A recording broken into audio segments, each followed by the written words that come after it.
थोड़ा आवाज इसमें अलग आएगा, तो पंखा को बंद कर दीजिए वहां से।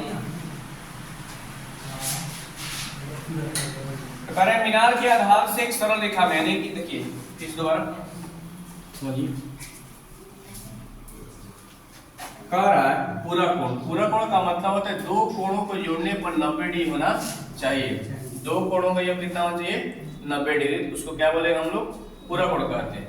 जैसे कि इसमें सवाल कर रहा है कि मीनार के आधार, ये हो सकती है मीनार है, क्या एक मीनार है और इसका आधार है। अरे मीनार के आधार से, मीनार के आधार से सरल रेखा यानी कि एक 4 मीटर दूरी पर है, कोई बिंदु एक 4 मीटर दूरी पर है और एक बिंदु जो है 9 मीटर की दूरी पर है।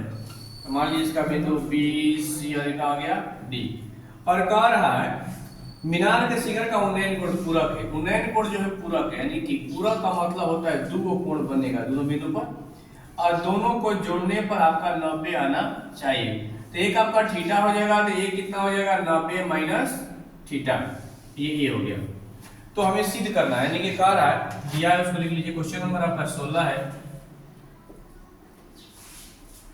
दिया है मीनार के आधार से एक सरल रेखा, दिया क्या है कि आधार का सरल रेखा, आधार का सरल रेखा एक 4 मीटर तथा 9 मीटर की दूरी पर है। तो दोनों बिंदुओं से मीनार का शिखर का उन्नयन पूरक है, यानी कि दो बिंदुओं से, दो बिंदु, एक ये हो गया एक ये बिंदु हो गया, दो बिंदुओं से शिखर का उन्नयन कोण, शिखर का उन्नयन कोण क्या है? पूरक है।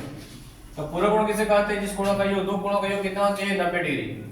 अगर दो कोणों को जोड़ने पर 90 डिग्री आएगा तो क्या बोलेंगे हम लोग? पूरा कोण कहते हैं। ठीक है, तो अब हमारे पास इसमें तक तो सिद्ध कीजिए। तो सिद्ध करें कि मीनार की ऊंचाई 6 मीटर है, हमको दिखाना सिद्ध करके इतना कि इसका ऊंचाई जो 6 मीटर है। तो चलिए ध्यान दीजिएगा, विशेष कोई लगाव नहीं है, दिक्कत नहीं है। त्रिभुज आपका दो है, देख सकते हैं कि और त्रिभुज, पहले त्रिभुज ए बी और सी में, ए बी और सी में। तो एबीसी का फिगर मन करता है तो फिगर बना लीजिए, कोई दिक्कत नहीं है इसमें।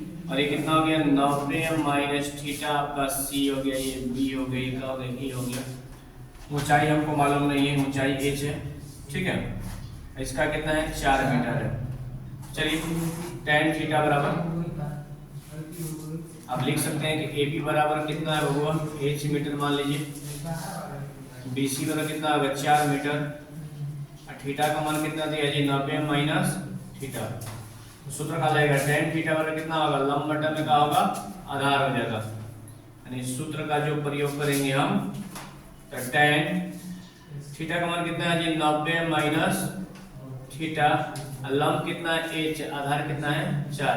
आप पढ़े थे त्रिकोणमिति में कि 90 माइनस थीटा क्या होता है जी? cot theta. cot theta H बटा में 4। समीकरण कितना हो गया? 1।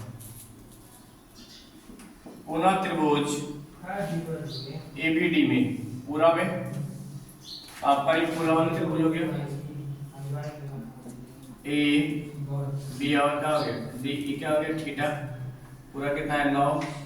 इसको माने आप एच मीटर है, तो इसमें ए बी बराबर कितना होगा? H metre. थीटा का मान क्या है? थीटे है, लेकिन बी डी का मान कितना है? 9 मीटर। तो सूत्र लगेगा इसमें, लंब आधार की चर्चा है, तो tan थीटा बराबर क्या होगा? लंब बटा में क्या होगा? आधार। थीटा का मान कितना हो गया? थीटे है, कोई चलिए। लंब कितना है? एच है, कितना 9। समीकरण कितना हो गया? 2। देखा, बाद में किएगा समीकरण 1 गुने 2 से, दोनों में क्या करीब हुआ? गुना कदम। तो cot थीटा गुने tan थीटा एच बटा में 4 गुने एच बटा में क्या होगा 9। आप पढ़े हैं tan थीटा गुना कोण का मान कितना होता है 1। एच कितना होगा एच स्क्वायर और 9 चौका कितना हो जाएगा 36।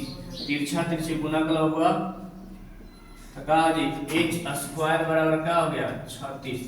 जब स्क्वायर हटेगा तो इधर क्या होगा रूट हो जाएगा यानी ये 36 का वर्गमूल कितना होता है 6। ऊंचाई आ गया 6 मीटर। यही हमको क्या करना था रूट पर सिद्ध करना था। चलो गया बारी नहीं है बनेगा।